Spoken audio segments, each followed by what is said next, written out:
Okay, well, welcome everybody. Thanks for taking the time for our education here today. And we just want to thank Ariel Litt, who was gracious enough to come on today and educate us on appraisals, which we run into a lot. Sometimes it's positive, sometimes it's not so positive, but we are wanting to learn more so we can obviously be better equipped when we're trying to be proactive in working with our clients. And Ariel, just by the way of introduction, she's one of the managing directors over at, I'm going to butcher the name, is it BBG? Yeah, Yeah. so BBG, thank you for the clarification there. At BBG, she is an unbelievable appraiser and even a more amazing person. I've really enjoyed getting to know her just over the last, I don't even know, 6 or 7 months maybe. But it's been great to get to know her. And so she's going to spend some time with us today, just walking us through general overview of how appraisals work and some of the approaches that they do. We'll talk about comps and what are good ones and bads, just cap rates, et cetera, et cetera. So we'll dive in. And so Ariel, thank you so much for joining us.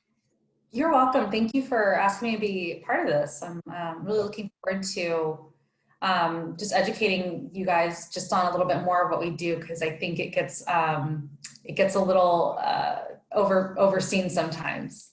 Yes, exactly. So why don't we just dive in? I'll just start by asking the inevitable question that I think everybody wants to know, which is, what is MAI? What does that even mean? Yeah, so an MAI is it's a designation, and it literally means member of the Appraisal Institute, and the longer name is a designated member of the Appraisal Institute, and that is through they're headquartered in Chicago. It is they also report to the Appraisal Foundation, and they actually have lobbyists in Congress. So it goes all the way up to the government. So an MAI, to get that designation, is a quite lofty process. I always commend people who have gotten their MAI.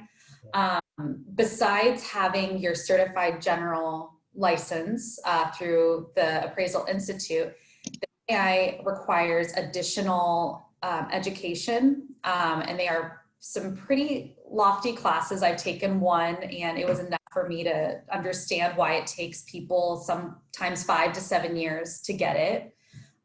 They also have to hold a good moral and ethical standing within the Appraisal Institute.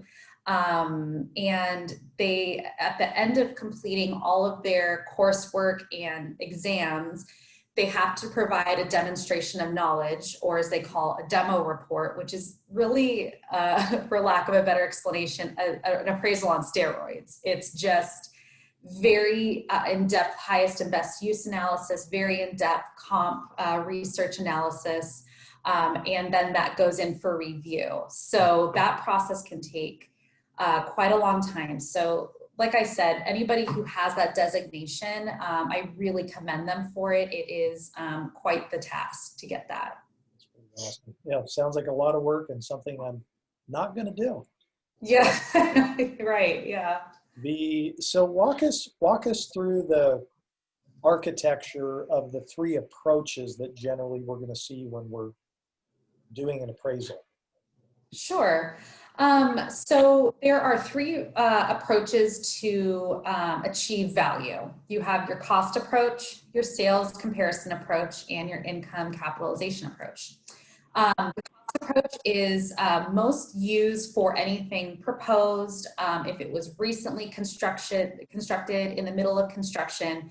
And that premise is your land value plus your cost to construct plus any profit.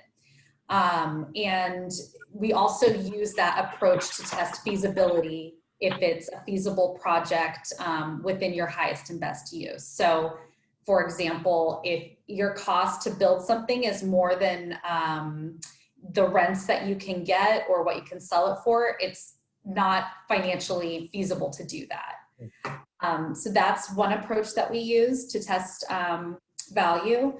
The other more common approaches to value are your sales comparison and your income capitalization.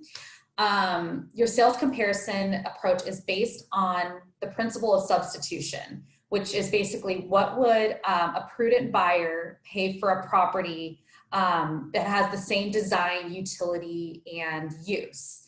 So that's basically going out into the market looking for comparable properties and that setting the standard of your market value. And then the last one is your income approach, which is really what a lot of investors are looking at. And that is essentially capitalizing on your cash flow. So you usually use a source like a direct capitalization approach or a discounted cash flow. And you capitalize your income and expenses based on either a cap rate, discount rate, room revenue multiplier, effective gross income multiplier to establish value. So those are your three main approaches to establishing value for an appraisal. And typically appraisers, lenders give appraisers the options to choose which value scenario is the most appropriate for the property. So just because something is income producing, that doesn't necessarily mean that is the most essential way to value it. They could have a lease to themselves and that you don't really honor that lease, for example. So you're going to be looking at the sales approach as your main value scenario. So that's just a couple of examples there. That's terrific. Yeah, that's really good. So cost approach, sales approach, income approach are the three different major ways to assess a property. On the cost approach, under what scenario or scenarios would you give more weighting to something on the cost approach side? Great question. We've done that quite a bit for something like a build-to-suit industrial property that's still vacant. If somebody came in, they're like, we're going to build this, and we're, with the hopes of getting a tenant in tow. Cost approach would probably be the most likely scenario for that one, because eventually we'll have to stabilize it. But as a vacant building, that'd be a scenario to use that. That's great.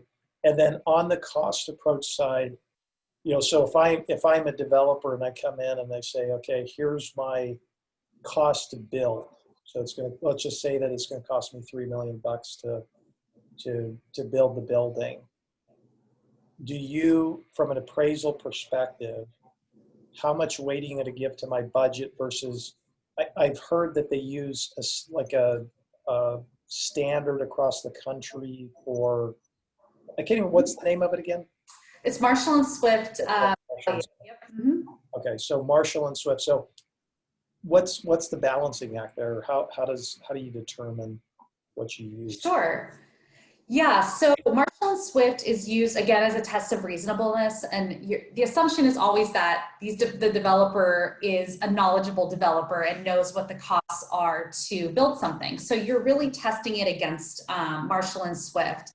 And on a national basis, you have other multipliers depending on where it's located. So a multiplier in Arizona, in Phoenix, Arizona, is definitely going to be different than a multiplier in Manhattan, New York. Yeah. So, you'll have the same base costs, and you'll apply your multipliers.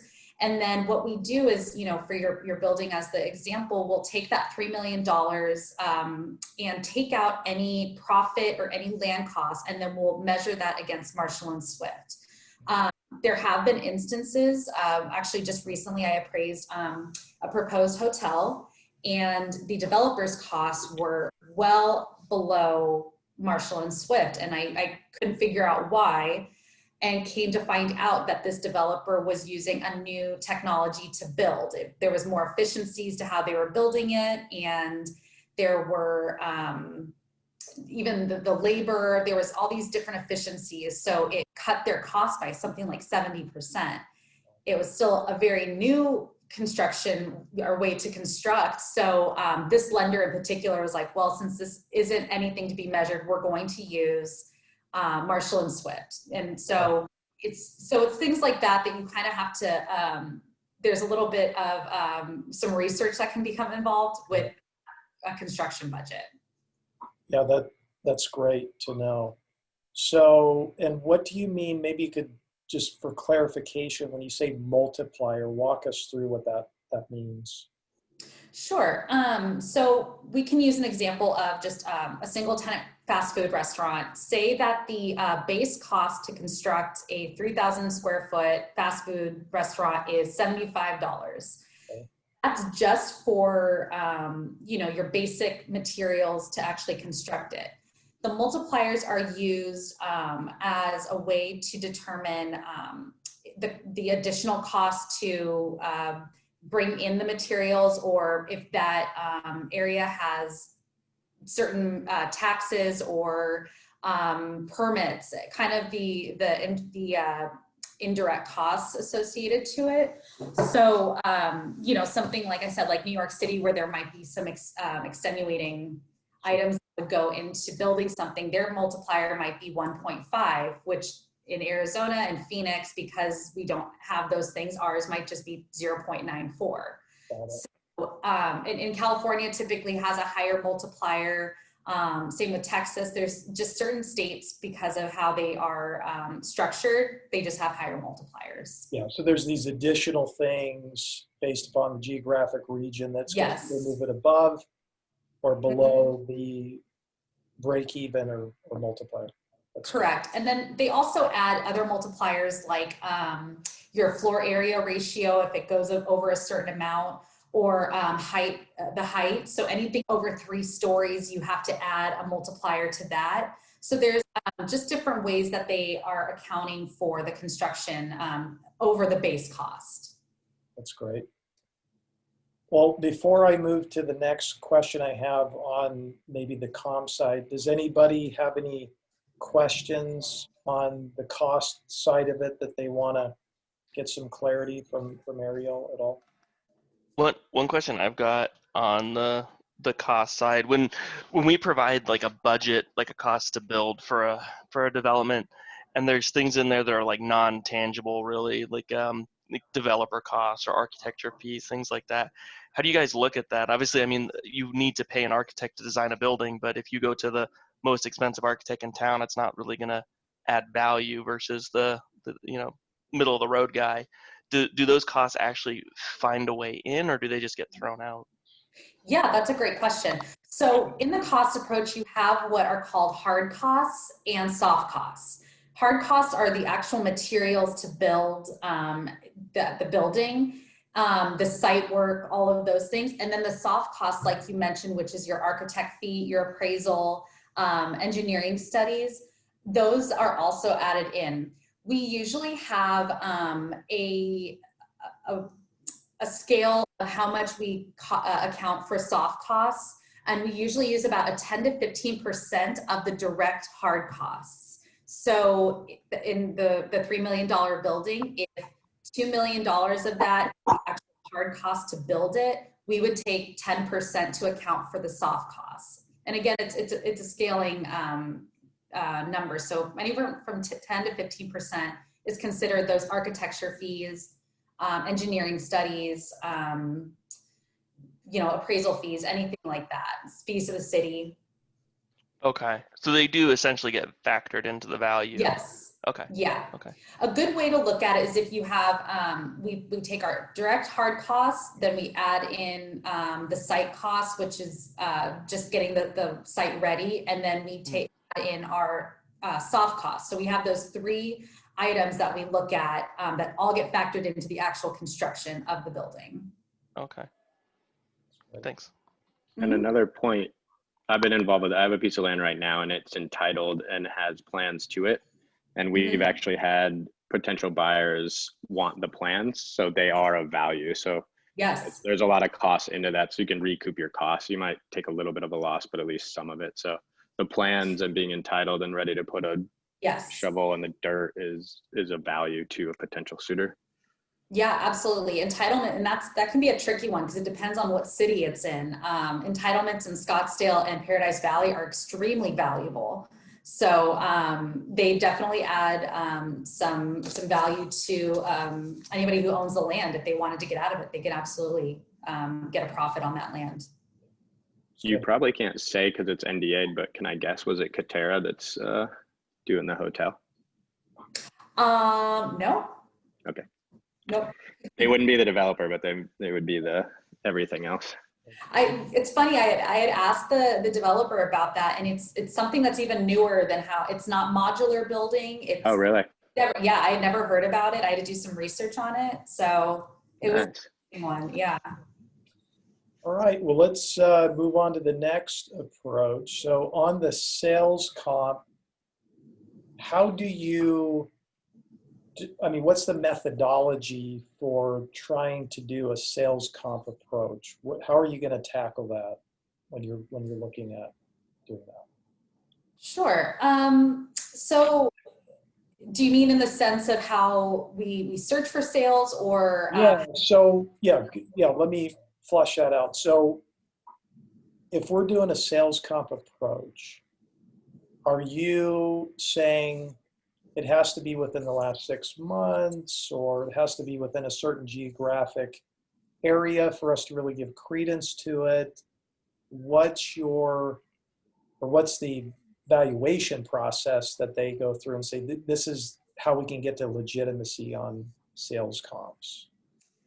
Yeah, definitely. Okay. So when you're looking for sales comps for commercial properties, a general rule of thumb is you want a comp that's within the last 12 months. Okay. When you're also looking at location, this is where it can get a little tricky because it really depends on a couple of factors. If you have something that is in Metro Phoenix and is something really basic like a fast food restaurant, we'll just use that, which are all over Phoenix, you can really use the entire MSA as your location. However, if you are working on a office building in downtown Phoenix, you're going to want to stay in just downtown Phoenix and hopefully just in that submarket because it's so specific to that property. But a general rule of thumb is you want to stay within maybe 3 to 5 mile radius of your area, something that has sold within the last 12 months. We also kind of take a look at the size of the property. So another general rule is 50% larger and 50% smaller. And then you also want to take a look at the year built or the effective age of something, because obviously a property that was built in 2018 or 2019 versus a property built in the 80s are going to have a little bit of differences in terms of their efficiencies with their utilities. There's less repairs and maintenance. So those are kind of my general parameters I use when I first start looking for comparables. What if you run into a situation where you're having a tough time within a particular radius finding comps? Do you expand the market? Yes. Or okay? Mm-hmm. Yeah, you just kind of keep expanding. And what I also do is I take notes as I do my sales comps. Like, this is exactly what I did, and this is why I had to search even further. You know, in tertiary markets, for example, if you have something in a really tertiary market like Prescott Valley or Camp Verde or Tuba City, something like that, that really, that might be the only property like that in the area, you'll want to look at similar tertiary markets. So in that case, you can go to maybe Cottonwood or Flagstaff or just other markets that have that similar population demographic and demand driver. So you sometimes have to get a little creative with your locations to make sure that you're comping things out appropriately. That's great. And then do you make adjustments up or down with respect to age and square footage and things of that magnitude? And are you giving a lot of credence to so I guess that's the first piece. And then the second would be, are you looking at it on a price per pound, price per foot basis? Is that generally how you're going to determine? So in appraisal, we have units of comparison, and there's different units of comparison for different property types. For apartments, it's per door, per unit. For hotels, it's per key. For offices, it's net rentable, which doesn't include the hallways and elevator shafts and things like that. For retail, it's gross buildable. So you have these different units of comparison that you're looking at depending on the property type. That makes sense. Mm-hmm. And okay, good. Is there any questions specific to comps for Ariel at all before we move on? One question, you mentioned MSA. Could you please just elaborate on what that acronym is and means? Yeah, the MSA is the Metropolitan Statistical Area. So in any metro area, you have kind of their hub. So you have the Los Angeles MSA, the Portland MSA, Seattle, Dallas. So you have these MSAs that are what are considered the city, and then they have their boundaries on there. And then anything outside of that, you start to just go into other markets essentially. Good question, Austin. Any other questions from the rest of the crew on sales comps, things that you'd want to be aware of? Good. Okay, so let's move to the income approach, which is probably, I would imagine you do a lot of that, especially for income properties. Walk us through, just that process of how you take the income, vacancy, expenses, getting to a bottom line capitalization rate, et cetera. Yeah, sure. So there's actually a lot of analysis that goes into the income approach. And just for this example, we can use an apartment just for the example. So when you're looking at your income approach, you have your three main things that bring you value. You have the income that you from all of your rent. Then you have to take out your expenses, which brings you to your NOI, which at the end of the day, you cap with your market cap rate. So when we are looking at the income approach, we're always establishing everything at market. The one thing, and this is probably what I should have said earlier, is that an appraisal and market value is based on what would a new buyer do. If a new buyer came in, how would they run this property? So you're always establishing market rent, market expenses, and market vacancy. So market rent is through other comparable properties that have, for the apartment, for example, similar amenities. Their units are of similar renovations and uses. And they also have similar project amenities throughout the apartment. We also base all of the expenses on, we'll analyze the historicals. I personally like to look at the last 2 years and the current 3 months. And with COVID, you want to even look even deeper into 6 months and 9 months.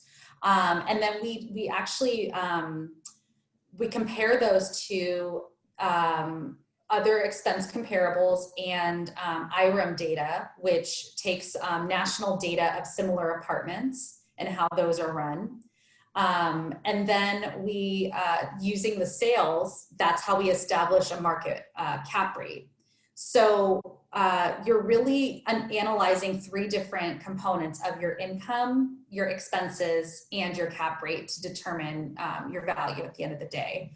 And I think the hardest thing is reconciling expenses.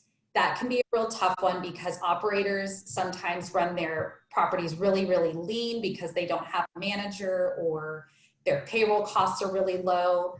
So I would say that is always been the challenge, is really is cleaning up the expenses and how those work in the income approach. Yeah. And so the expenses, it's probably safe to assume that, if I'm an operator and I'm running, let's just say for an apartment, that I'm doing it myself, I've got low expenses, I don't have a property management person in there, but I'm the the Tim the Toolman Taylor guy, and so I'm doing it myself. It's irrelevant from your perspective because you're going to look at it as if a third party came in, had a property management company, had these other things, and we're running it with a true professionalism. Correct. So those expenses are going to get adjusted to reflect market. Correct. Okay. And so on the expense side, that is the trick. My other question is, would you mind, to the best degree you can, because I know I've tried to explain this myself, what is a capitalization rate? I mean, I know that that's a big, it's like Yeah. it's like, how do you describe a sunset, right? So, Yeah. yeah. That it's actually funny that you say that. I have a friend, we have an inside joke where we were at a conference and somebody was talking about a discount rate, and when we left, we're like, what is a discount rate? And we kind of had that same conversation because we were like, we never like really thought about it. No. That conversation came up. So the best way that I can describe a cap rate is essentially a measurement of risk. Yeah. So with using, let's use retail and office, for example. The things that you're looking at for risk are how long are the lease terms of the property. 10 years, great, that lowers your cap rate. 6 months, you're probably going to have a higher cap rate because there's more risk now involved for this investor if this tenant's going to stay. So, and then with an apartment, what's interesting about apartments is it's almost flip swaps. It's not about it being risky anymore. If you have a low cap rate, that means that there is a potential to add value to your property. So in your example of you running your own apartment, you have really lean expenses, so you have a really high NOI. That's actually, your cap rate's gonna be higher. If you come in and you lean everything out, you now have a proper management company, you have a value add scenario where now you have a property that will benefit from having proper management and proper marketing. So, these cap rates that you see in California for apartments at 2%, there is no more room for their rent growth. They've really hit their mark with that. And so it's really interesting how you're looking at cap rates at the end of the day, because different properties, it means different things, but overall, a general rule of thumb is it's a measurement of risk. Yeah, that's good. So if I'm talking about a Walgreens in downtown Phoenix with a long-term lease, that's very different. Even then, some non-credit tenant that's in Prescott, so it's different location, there's more risk, et cetera, et cetera. So all those factors, a lot of factors come to play to do that for a capitalization rate. And so how does that capitalization rate get utilized in real time? So you take your NOI after your expenses, the income and expenses, and I imagine, do you guys typically adjust for any reserves or anything along those lines? Mm-hmm. We always add reserves into our analysis. Correct. So those reserves typically would be capital, CapEx and some tenant improvements, leasing commissions, sort of on that bottom line. And then you get to a net cash flow. And then do you divide that by the capitalization rate? Yes. Mm-hmm. Yep. So if it's, 300,000 of NOI, and you have let's just say an apartment, and you divide the 300,000 by a 5 cap, then you have $6 million on evaluation, essentially. Correct. Okay. Yep. And then from there, what we usually do, just again with this apartment scenario, is if you are running everything at market, by deductive reasoning, that means that $6 million is your market value, and then we use that as our basis to look for sale comps. So any income producing property, I always go through the income first. because I want to make sure that that is all skinnied out so that when I'm looking for sale comps, they're accurate sale comps. That's great. So you're going to do income approach, then you're going to look for sales comp. Cost probably isn't going to have that much weighting unless it was brand newly built or something like that in the last X amount of years. So most lenders, I'm guessing, are going to, give most weighting to those as well, with those comps and so on and so forth. Yes. Okay. And any questions? I'm going to open it up to the floor if anybody wants to press in on the income approach or clarification or something that didn't make sense. Everybody's an expert now on income approach. On one question on income producing properties, and Mike Park and I were having a conversation about this morning. I'm trying to figure it out. On income producing properties, obviously that'd be like an investment property where you've got a tenant. Would it also include like a property that's not necessarily has a tenant in it, but like would be like a franchise or something like that? Like if just like a fast food restaurant, if you own a fast food restaurant, that's an income producing property, but it's not leased to anybody. You're essentially the operator, but you're really not doing much in there. Would that be classified into an income producing property, and would an appraiser look at that more in like a capitalization approach or a sales approach? So you're, maybe I'm gonna make sure I understand. So you're saying you have a franchisor that is, they are owner user of the property, but it's still, okay. How does it, I guess what's really the more appropriate way to look at that? Something, would it be like would you want to value it off of a sales approach, or would you want to value it off of an income approach? So again, you're going to still need to provide two forms of value to reconcile. So in that case, what I would do is I would look for other franchises like that, hopefully the same brand, and establish market rent for that. Again, so like let's just use, I don't know, a Taco Bell or something like that, and they're just franchising it out. You can look for other rents of Taco Bell and establish what that market rent is for that area, and then look for other sales of other fast food restaurants. So you still want to establish what market rent would be for that. Okay, so it would be driven by market rent, not necessarily what the franchise itself is producing as income, from the building, like the cash flow of the actual business in the building. So yeah, so that's more of a business value scenario. So we look at from the real estate value perspective. Okay. Business value is separate of that. So on that same vein, Ariel, what are the different approaches with respect to multiples that you're using? So we mentioned cap rate.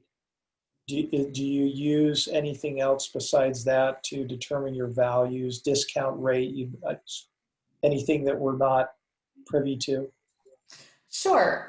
So depending on the property type, smaller economy hotel properties will use what's called a room revenue multiplier instead of a cap rate. So what they'll do is they'll take the annual room revenue and multiply it by something between between 2, 3, and 4 multiplier, which gives you your value. Also, sometimes smaller apartment properties, maybe 10 units, between 4 and 10 units, will use an effective gross income multiplier, which essentially takes your income, any of your income, your other income, like laundry or something like that, and take out the vacancy. And then they'll use a multiple on that effective gross income. And that depends heavily on the location and what others have sold at, but you can use a multiple of anywhere from, I've seen anywhere from like 10 to 20 that they've sold at. So those are other 2 ways to capitalize value, or income rather. That's great. So, and then if you're doing something that has some additional element of valuation, so for example, a car wash, where you have, somebody's doing a car wash, they're going to do, maybe walk through a little bit of, you do these different things as is, as completed, and then as stabilized. So walk us through those, I guess, flows of valuations. Sure. So assuming that this is probably a proposed car wash. Yeah. So the three methods with valuation, so your as is would essentially be your land value, what the land value is below any of the improvements. If it was something that was already completed, like for example, say it's a vacant car wash, it's not running as anything yet, it would be all of your completed costs or your completed value less the cost to get to your as is. But that can get a little complicated, so let's just keep it easy. Sure. Your as is value will just be your underlying land. Your completed value for this car wash scenario would be the entire, the base cost, your multipliers, site costs, soft costs, as Tom mentioned earlier, plus your land value, plus the profit for the developer for taking on the risk of developing the property. And that can vary from anywhere from 10 to 20%, depending on how, where it's located, how risky it was for them to develop this property.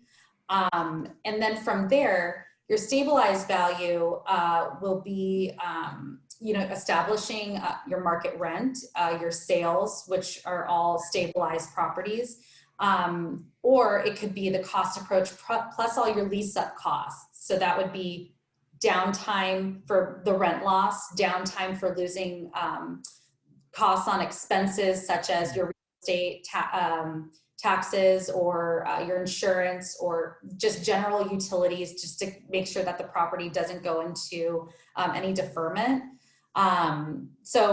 That all being said, your as stabilized value and your completed values are usually pushed into the future because there's going to be time for them to be leased up. There's going to take time for them to be built. Usually there's about, depending on what kind of property, it could be anywhere from a year to 2 years. So it really just depends. That's great. That's very helpful to understand that flow. So on the car wash side, there's usually, in many instances, what you would know the term called going concern value, which is, I guess, for simplicity purposes, the excess goodwill business intangible value. Could you walk us through how that's determined, what it is, etc.? Sure. So going concern is if somebody was to come in and purchase this car wash with everything already in it, and they're not gonna, it's not gonna be a vacant building. So the way that we determine that is again through using Marshall and Swift, looking at all the FF&E of those components, and using depreciation on those, and then depending on if it needs the depreciation, and then breaking out those intangibles from the real estate and what the essentially, for the lack of a better term, what the business value is away from the real estate. So then you just have the building, and then you have your going concern value, which is just all of those FF&E components to it. That's terrific. Thank you for explaining that. I'm going to hit the pause and let the gang jump in for any questions that they have. One quick question, kind of back with income, kind of with Tom's question. Say you are an owner user, to keep it simple, you're going to buy a 10,000 square foot office building. You're going to occupy a quarter or a little bit more and take 2,500 square feet. You're renting out to multiple tenants in the other 7,500 or one tenant or however it's breaking out. Is the seller going to try to push on the appraisal and say market rate is still for, even though you're paying yourself because you're going to occupy 2,500 square feet, I want that into the valuation because you could rent it? So do you kind of, do you have to deal with that, of the buyer fighting that and saying, well, I'm paying myself Yes. on buying a building as an owner user with income? How does that kind of, Yes. have you seen that kind of like shake out? Yeah, that's happened many times, where they say, but we have a lease. We have like, here's a lease, can't you honor this? The problem with that is, does that lease say in there that when this building sells, are you staying? Are you gonna honor that lease when the building sells?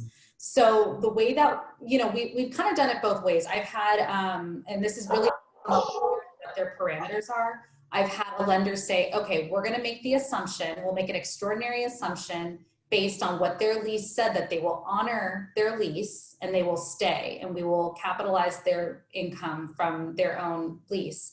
In most instances, they will not honor that. A lender will not look at that and say, yeah, let's keep that in there, because if this guy's going to sell it, he's probably going to take the money and go. He's not going to stay there. He's going to go to another place.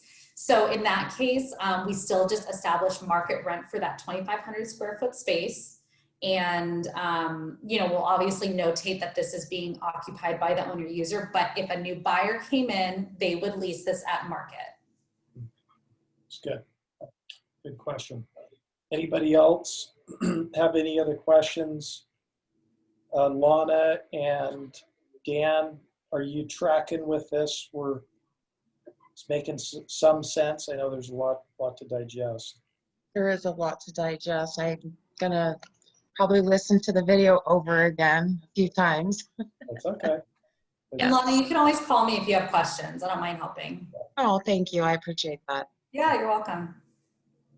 Okay, so a few more questions. Has anything changed in the last 3 years for valuations, or any new trends or things that you're seeing that could be a game changer for valuations going forward? Yeah, so one thing I noticed, I was thinking about this question, and in 2017 and in 2018, there was a lot of acquisitions that were happening. Not as many refis. There was a lot of acquisitions of apartments, of retail, offices. There was all these transactions that were happening, and it was really easy to do appraisals because you had so much data out there. You saw cap rates start to compress for apartments because the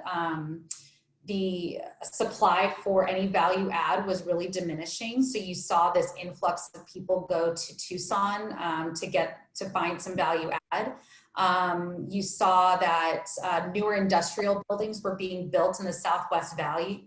So you had, Goodyear had Nike come in, and they had all these new companies coming in. They were building these huge industrial buildings that came up overnight, and they were selling right away. And I feel like, 2017, 2018, and even into 2019, things were really, really stable. And you were just seeing compression of cap rates. And then with the last, 10 months or 9 months, really, everybody was really excited about 2020. And with everything that kind of happened, the biggest fluctuation I have seen and the biggest changes I have seen is that with the multifamily market, you're seeing a lot of these horizontal family for rent properties come on. I remember when I first had my first, somebody asked me, how would you underwrite that in 2017? I was like, I don't even know what that is. I could not wrap my head around what this person was talking about. And I was like, I don't know if that'll even happen. Flash forward, it's like Christopher Todd and who was the other one that starts with an N? Who's that other developer that's doing all these? They're just popping up all over. Yeah. And you're single family built for rent. Yeah, it starts with an N, like new Trex or next. Well, you have Dave Cavan, who's building a bunch of them, and then you have I'm trying to remember. They were Tucson based, and that's where they started out of. The name escapes me, but yeah. Yeah, so that became that's a real trend now. Metro. What's that? Metro Phoenix. Oh, yeah. Yep. And so that's one trend that I'm starting to see in that. The other thing we're seeing is a lot of the redevelopment for retail. They're starting to get a little bit more creative with what to do with big box space, turning those into some sort of indoor. They were trying to turn those into indoor activity centers, and then obviously that got halted with COVID. So there's still a bit of a transition with big box space and how that's being reimagined right now. And what to do with that space. And I would say that, you know, the markets or the property types that are still faring very well are still industrial and still the multifamily market. People are always going to need a place to live. And that has always stayed very, very strong. And then as far as the industrial side goes, with the newer builds, they're so efficient that really the expenses on those aren't as high as they used to be. So going forward, I had this question earlier today. There's always like, what are you seeing for the future? And I am not a betting person, and I refuse to be the rest of the year, because you really don't know what the next thing that's going to kind of happen. We need to be able to really have a great prediction, and right now we're literally taking it month by month. What happens in fourth quarter, we're all waiting. So I would say that in the coming year, it's going to be hard to determine what kind of rates we're going to see. I don't see those going up, even if administration changes. I really don't think that rates are going to skyrocket. I don't think that's going to happen, but and people are still developing. There's still a ton of development going on. Nobody has stopped building. So it's really hard to determine what's going to happen in the next 12 months.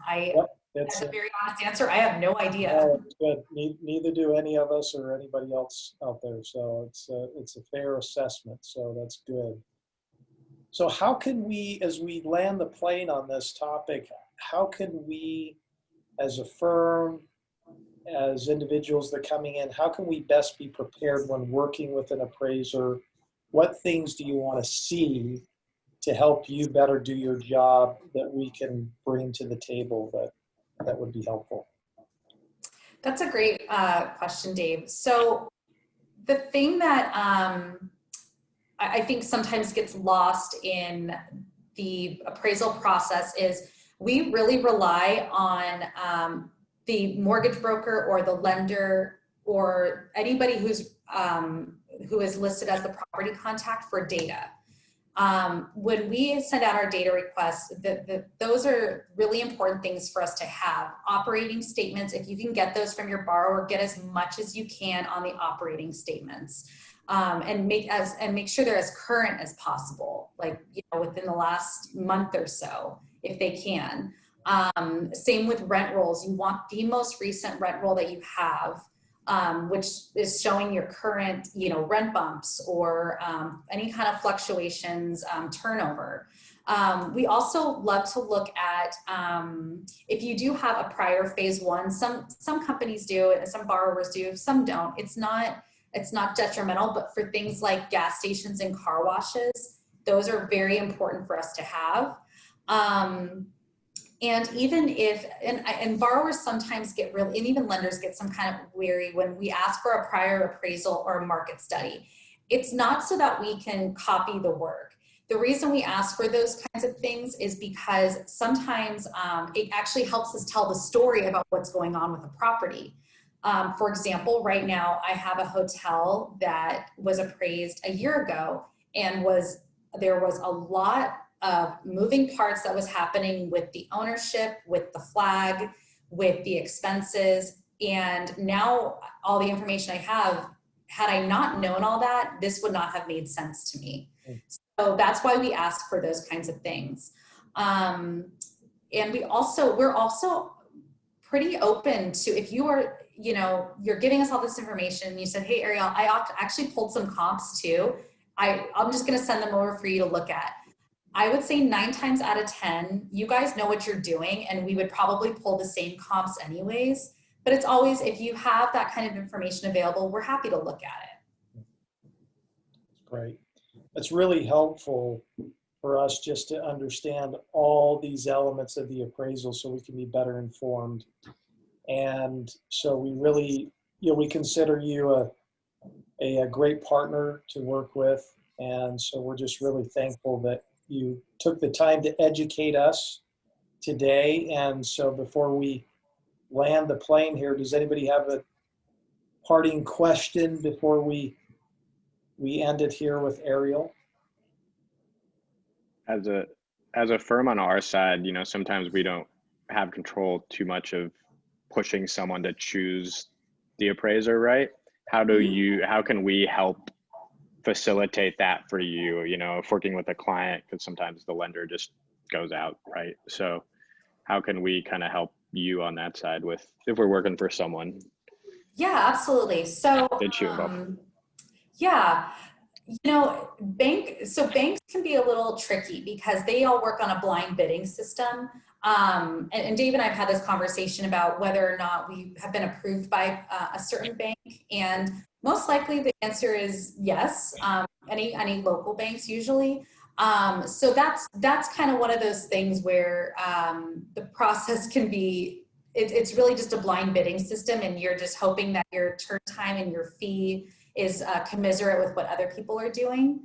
Now, if you are working with more flexible banks or more, flexible lenders, you can always push it this way. And if it's a situation where, we've appraised it before, or we have specialists in that type of property type, you can always push it that way. I think banks can be a little tough though. That's always a hit or miss for us, just because your client, everyone else. So a good way for you, Ariel, is obviously if we can make introductions to banks and get you guys Yes. on the list is a good way to definitely get you. So yeah, so if you guys have people that you're working with, just run it by Ariel and she'll let you know whether they're on the list or not on the list. And we've done that a couple of times with her. So we're going to continue to try to help her as best we can to be able to get more business. So we certainly enjoyed working with you. We will continue to, and we're really thankful that you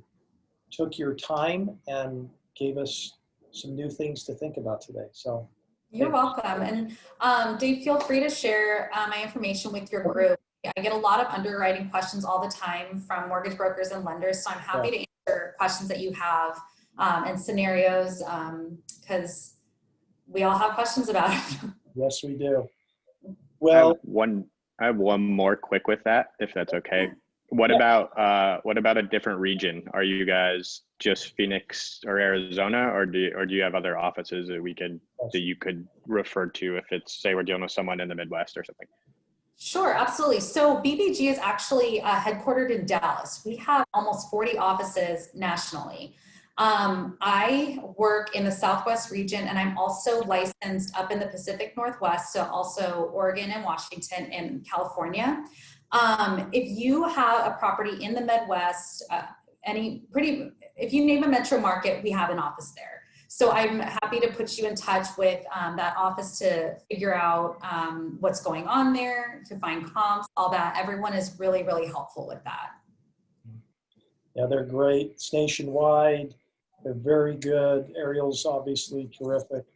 So we are, again, thankful for the time. I think from everybody here, we're just, thankful. So yeah, thank you for inviting me to do this. This was really glad I was able to help you guys understand this a little bit better. yeah, it's terrific.